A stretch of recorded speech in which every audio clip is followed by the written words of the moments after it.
Muitos querem intimidade com Deus, mas ignoram a santidade. Nessa mensagem reveladora, o Pere Renato Torres Moule expõe a verdade que muitos não querem ouvir. Chega de engano, assista agora e desperte. Chega de engano, só há intimidade com santidade. Graça e paz, povo de Deus. Que a presença do Senhor te alcance agora, onde quer que você esteja. Para começarmos este momento especial, quero declarar sobre a sua vida o que está escrito em Hebreus 12:14. Segui a paz com todos e a santificação, sem a qual ninguém verá o Senhor. Amado, essa palavra é clara e direta. Hoje, com temor e autoridade, vamos falar sobre algo urgente. Chega de engano, só há intimidade com santidade. Você vai ouvir uma mensagem poderosa ministrada pelo prete Renato Torres Moule, que vai confrontar, transformar e despertar o seu espírito. Mas antes de começarmos, eu gostaria de pedir um favor especial a você, nosso querido espectador. Se você está gostando dos vídeos que compartilhamos aqui e deseja continuar recebendo conteúdos inspiradores e impactantes como este, inscreva-se no canal, ative o sininho para receber todas as notificações e deixe o seu like.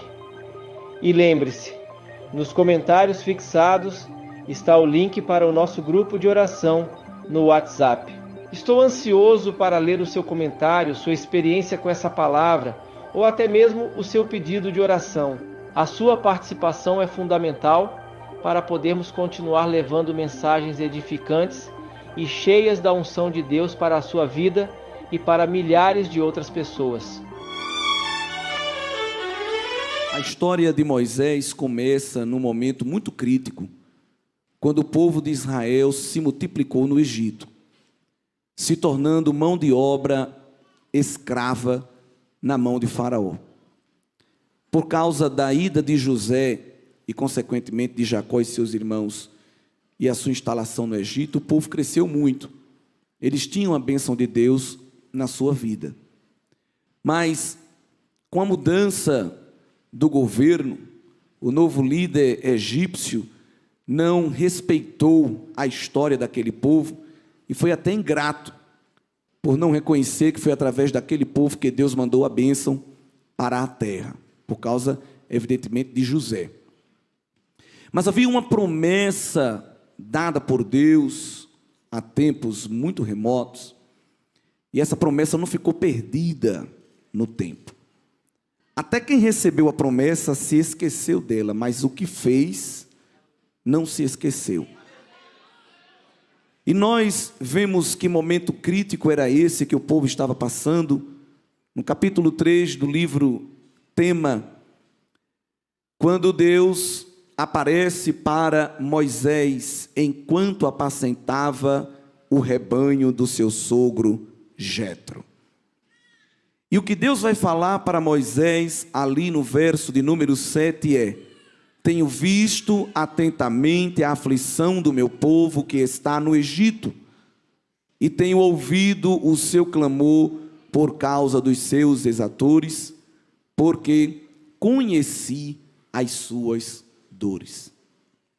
Se a gente voltar um pouquinho lá em Gênesis 46, nos versículos iniciais é dito que Jacó, e aqui o nome dele já aparece como Israel, partiu com tudo que tinha e veio a Berseba e ofereceu sacrifícios ao Deus de Isaque, seu pai. E falou Deus a Jacó, ou Israel, em visões e disse: Jacó, Jacó. E ele respondeu: eis-me aqui. E o Senhor bradou: eu sou Deus, o Deus de teu pai. Não temas descer ao Egito, porque eu te farei ali uma grande nação. Veja o verso 4. E descerei contigo ao Egito, e certamente te farei tornar a subir. Você vai para lá, mas não vai ficar lá. Lá é só um lugar de passagem.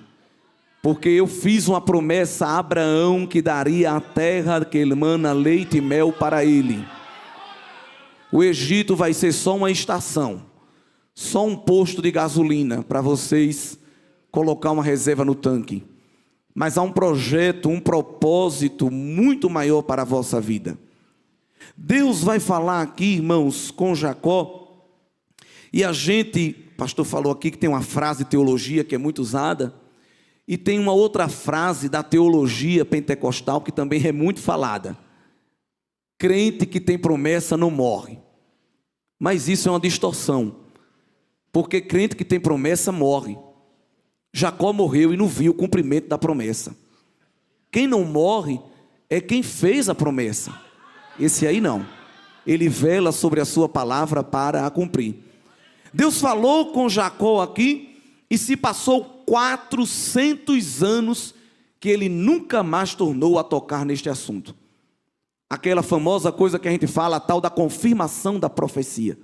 Às vezes Deus fala uma coisa com a gente e demora 3 meses, 6 meses para falar de novo e a gente se desespera. Aqui se passaram 4 séculos e Deus nunca mais tocou nesse assunto. Deus só vai tocar neste assunto de novo no capítulo 3 de Êxodo. Interessante que na nossa Bíblia são 4 ou 5 folhinhas que separam esses 2 episódios. Mas na cronologia do tempo foi quase meio milênio. E a confirmação da profecia, não é o cumprimento, a confirmação vai se dar no ciclo de oração que aconteceu no Monte Horebe, através daquilo que Deus revelou para Moisés. Moisés nasceu num ambiente muito inseguro, com um plano maligno para tirar a vida dos hebreus. Como eles eram muitos, Faraó mandou matar todo menino que nascesse homem. As parteiras tiveram temor de Deus e não assassinavam aqueles bebês. Quando Faraó ficou sabendo, elas com muito jeito disseram: é porque as mulheres israelita, hebreia, são mais rápidas do que a gente. Quando a gente chega, o menino já tem nascido. E Joquebede, temendo que Moisés fosse assassinado, um menino muito bonito fisicamente, betumou um cesto, jogou nas águas e pediu que Miriam ficasse espiando o que ia acontecer. A filha de Faraó tomando banho, viu o menino, se aproximou, tomou para si, e o cuidado providencial de Deus é lindo. Lançou uma vaga de emprego nos classificados do Egito. Precisa-se de uma ama para cuidar deste menino. Ticket de alimentação, plano de saúde, férias, carteira assinada. Eu só quero que cuide do menino. Quem se candidatou à vaga? Joquebede. A própria mãe recebendo um salário para cuidar daquele menino. Vê que coisa tremenda, não é? O menino cresce e é entregue nas mãos da corte egípcia. E o doutor Lucas registra na pregação de Estevão, em Atos 7, que Moisés vai viver ali 40 anos. 40 anos estudando nas melhores faculdades, fazendo curso nas melhores escolas de língua.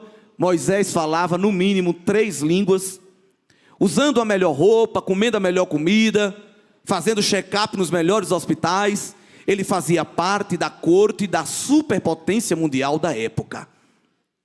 Moisés tinha um futuro garantido pela frente, humanamente falando. Mas o autor da carta aos Hebreus fala uma coisa tremenda acerca de Moisés, que serve de exemplo para toda a igreja e para a gente que é jovem, porque eu também sou jovem. Há 3 coisas, irmãos, que muitas vezes sucumbe o coração de muita gente: o apego ao dinheiro, ao poder e aos desejos da carne. Grande parte do mundo cai em uma dessas 3 vertentes: o apego desenfreado pelas riquezas, pelo poder, pela fama, pelos títulos, ou a satisfação da concupiscência, do desejo desenfreado da carne. Mas aos Hebreus, capítulo 11, versículo 24, é nos dito que pela fé, Moisés, sendo já grande, 40 anos, recusou ser chamado filho da filha de Faraó. Aqui ele estava recusando o poder, recusando um título honorífico, que podia até lhe conceder uma possível sucessão ao trono. Abriu mão.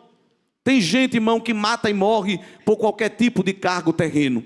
Este homem abriu mão daquele que era o cargo que qualquer pessoa queria ter.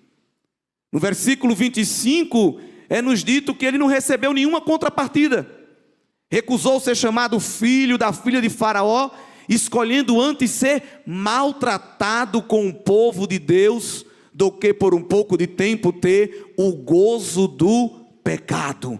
Moisés rejeitou os prazeres da carne, preferindo o sofrimento pelas causas eternas. Tinha acesso aos haréns, às concubinas, às melhores boates, às raves, às orgias, aos bacanais, a tudo aquilo que um jovem secularista deseja e quer. Olhou para tudo aquilo e disse: muito obrigado, isso não preenche o meu ser. Tenho algo maior para mim e eu não vou ceder. Isso é muito pouco, isso é passageiro, é transitório, é efêmero. O verso 26 diz que também ele teve por maiores riquezas o sofrimento de Cristo do que os tesouros do Egito. Tinha conta nos melhores bancos egípcios e internacionais. Ganhava uma boa mesada, mas abriu mão dos seus lucros porque tinha em vista a recompensa. A palavra grega aqui que o autor usa, um erudito, porque ele via de longe a recompensa. Era um homem espiritual. Tem gente que entrega tudo pelo prato de lentilha e pelo guisado que está na sua frente. Mas Moisés olhava, mirava para algo que estava reservado para ele lá na eternidade. Prepara a mala, saia embora sem deixar nenhuma raiz no palácio egípcio. Corre, se encontra com Zípora, passa a conviver com aquela família, com ela vai se casar, se torna um apacentador de rebanho e naquela profissão e naquela atividade ele vive mais 40 anos no deserto. 40 anos na corte egípcia, 40 anos apacentando ovelha no deserto. Quando Moisés está com 80 anos de vida, vai para aquilo que seria mais um dia de trabalho. Tinha tudo para ser um dia como qualquer outro, como aquela música que a gente canta. Bateu ponto no início da jornada, botou as ovelhas para pastar, e aquele dia estava no calendário de Jeová para a vida de Moisés. Sobe ovelha, desce ovelha na montanha. Quando Moisés de longe vê aquela sarça pegando fogo, se aproxima para ver o que é. Era uma teofania, uma manifestação física da presença de Deus. A sarça, quanto mais se queimava, não virava cinza, porque o fogo de Deus não destrói, conserva. É diferente. O fogo de Deus é consumidor do pecado, é consumidor da malícia, é consumidor da lascívia, da carnalidade. Mas o fogo de Deus conserva a comunhão, a santidade, o temor, a reverência. Quanto mais queima, mais é um combustível que vai renovando. E Moisés via que a folha não se deteriorava. Animado, curioso, deslumbrado com aquela beleza, vai se achegando.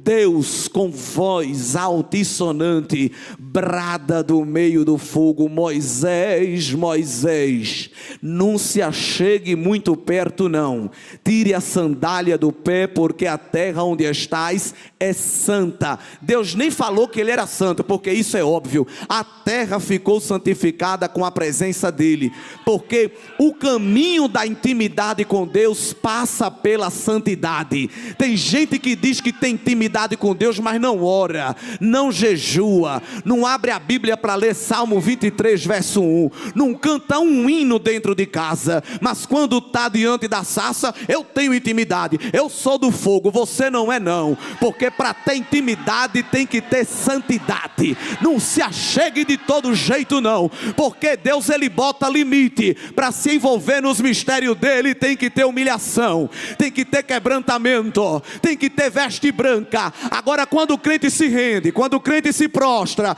quando o crente se abaixa diante da soberania, ele abre a porta da revelação, ele abre a porta do mistério, ele faz incendiar a alma, e alguém percebe que há um Deus vivo ali, aleluia. Tem muita gente nesses últimos dias vivendo de performance, chega no culto, não tem nenhum preparo espiritual, mas quando pega nos elementos de culto, já disse que está vendo um anjo, que tem uma bola de fogo queimando na cabeça, que Deus lhe disse alguma coisa. Se Deus fosse dizer alguma coisa, seria uma palavra de juízo para ti. Antes de tu falar, tu tem que ouvir a voz de Deus.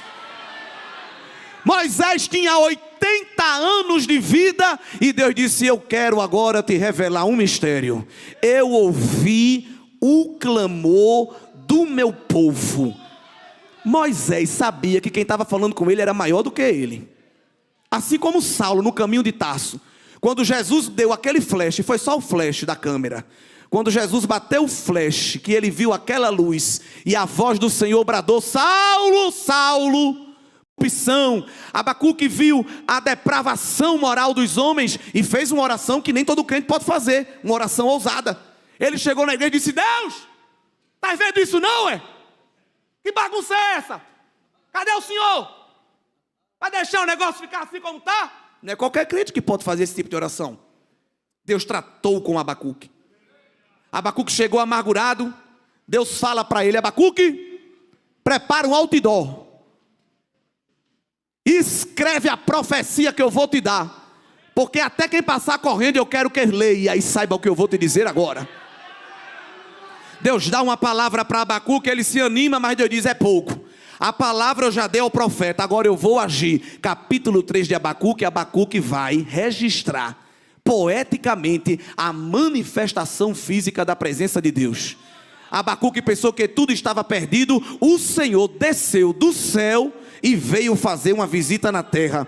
Ele disse que quando Deus começou a marchar, raios de fogo saía do seu pé, relâmpagos saía da sua mão, e a cordilheira dos Andes, o Himalaia, o Monte Everest, o Pico da Neblina, os montes e as cordilheiras tremiam. Os geólogos vão dizer que é um abalo sísmico medido na escala Richter, que é um movimento das placas tectônicas, mas Abacuque disse não, é o Senhor Jeová que está vindo marchando, e as montanhas batendo continência e dizendo, ele está vindo, ele está vindo, e está vindo para julgar a causa, está vindo para tirar a bagunça, está vindo para fazer valer o seu poder e o seu querer, aleluia.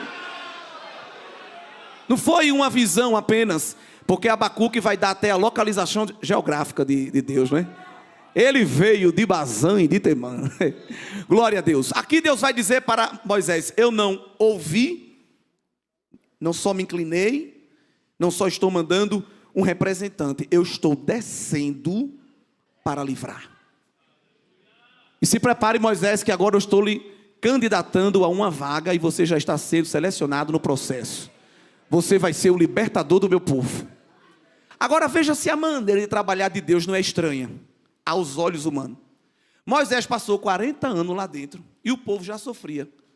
Deus não podia aproveitar que Moisés tinha uma influência, acesso às salas, às reuniões. Mas Deus não precisa de peixada, Deus não precisa de conchavo, Deus não precisa de tubarão, de piaba. Ele deixou Moisés sair, e ainda deixou Moisés passar 40 anos. O povo não sabia nem quem era Moisés. O registro dele lá, nos arquivos, já estava apagado. E quando Deus diz, Moisés, tu vais ser o libertador, se Moisés fosse esses crentes que se ufanam e que se vangloriam, repita aí, Deus, para eu gravar o áudio, botar nos grupos tudinho para o povo saber que agora eu vou voltar por cima. Olha, irmão, tem coisa que Deus fala com a gente que não precisa o outro não crer, não. A gente mesmo não crê. Tem coisa que Deus diz que vai fazer com a gente que nem a gente crê. Moisés foi assim. Moisés disse: olha, eu vou lhe perguntar logo um negócio. Como é que vai ser isso? Quem sou eu para ir lá? Aí Deus disse: tu não é nada, mas certamente eu serei contigo. Tem presença de Deus na tua vida abrindo caminho. Tem presença de Deus na tua vida aplanando a terra. Tem presença de Deus na tua vida quebrando o cadeado. Tu não vai precisar de crachá, de carteirada, de carta de visita, nem de recomendação. Tu não vai precisar de canetada. É Jeová na tua frente marchando, dizendo: venha comigo, eu estou abrindo o caminho, venha. Você não é nada, você é pó, você é lama, você é barro, mas eu sou, e é suficiente na tua vida. Aleluia. Eu gosto muito do chamado de Moisés. Deus diz assim: Moisés, vá a Faraó e diga para ele que libere o meu povo para uma férias sem vencimento. Você chegar para um patrão e pedir férias já é uma luta. Você tem que ir em jejum e oração. Nenhum patrão gosta de liberar o funcionário para tirar férias. É lei, mas é problema. Não está no mês ainda. Tem o banco que está na sua frente. É uma luta. Agora imagine chegar para o patrão e pedir a ele que ele libere todos os funcionários para ir para um culto que era 3 dias de viagem para ir, mais 3 dias para voltar, fora o tempo que iam ficar lá. Se fosse um dia só, era uma semana. Deus disse: Moisés, vá lá e diga a ele: deixa o meu povo ir. Moisés disse: não, como é que eu vou fazer um negócio desse? Qual é o crachá que eu vou apresentar? A carta de recomendação? Eu vou dizer que nome, que título? Ninguém lá sabe nem quem eu sou. E Deus disse: não se preocupe não. Diga a Faraó, diga aos seus irmãos, diga ao povo de Israel que o eu sou, o que sou, lhe enviou. Esse é um dos nomes mais tremendos de Deus. Para o hebreu, o nome significa o caráter da pessoa. Por isso que Deus mudou nomes de pessoas. Mudou o nome de Abrão, de Sarai, o nome de Jacó, o nome de Saulo. Porque o nome para o hebreu é uma coisa muito forte. Deus não pode ser encerrado no nome, porque o caráter de Deus, a personalidade de Deus não é limitada. Quando o anjo do Senhor apareceu para Manoá, pai de Sansão, a gente gosta muito de saber o nome da pessoa, o que ela faz, onde mora. A gente gosta de fazer logo uma entrevista. Principalmente o brasileiro é assim. A gente conhece uma pessoa, já faz logo um questionário socioeconômico dela. Quando Manoá encontrou o anjo do Senhor, disse: qual é o teu nome? Ele: por que perguntas meu nome? Visto que é maravilhoso. Meu nome é grande, não se encerra numa palavra. Aleluia. E aí, Deus, irmão, não pode ser encerrado no nome. E esse é um dos nomes mais tremendos, dito em hebraico. E os irmãos que gostam das escrituras sabem o que eu estou falando. É um tetragrama. No hebraico original não existe vogal, só consoante. E a expressão eu sou o que sou, esse tetragrama, você muda a ordem das letras, mas não altera o sentido da palavra. Deus deu a Moisés um joguinho de palavras. Leve para Faraó esse joguinho de palavra. Diga para ele que eu sou o que eu sou o que eu era e eu sou o que eu serei. Eu era o que eu era o que eu sou e eu era o que eu serei. Eu serei o que eu era, eu serei o que eu sou e eu serei o que eu serei. Antes, durante e depois de mim nunca houve nem haverá ninguém igual. Eu sou o profeta pastor Marconi Silva e quero te fazer um convite especial. Dê uma olhada nos comentários fixados, pois lá você vai encontrar o link para o nosso grupo de oração. Esse ambiente foi criado com muito carinho para que você possa se envolver nas campanhas de fé, compartilhar testemunhos edificantes e se conectar com irmãos e irmãs que também estão sedentos pela presença de Deus. A palavra do Senhor nos ensina em Mateus 18:20. Pois onde estiverem 2 ou 3 reunidos em meu nome, ali eu estou no meio deles. Participar de um grupo assim é uma forma poderosa de fortalecer sua fé, crescer espiritualmente e caminhar ao lado de pessoas que creem no agir sobrenatural de Deus. Cada oração feita em unidade tem força no mundo espiritual e cada testemunho tem o poder de edificar vidas. Por isso, mantenha-se firme na sua caminhada com Cristo. Continue buscando a presença do Altíssimo e sendo fortalecido pela oração. Que a graça e a paz do Senhor sejam constantes na sua vida e na de toda a sua família. Até o próximo vídeo.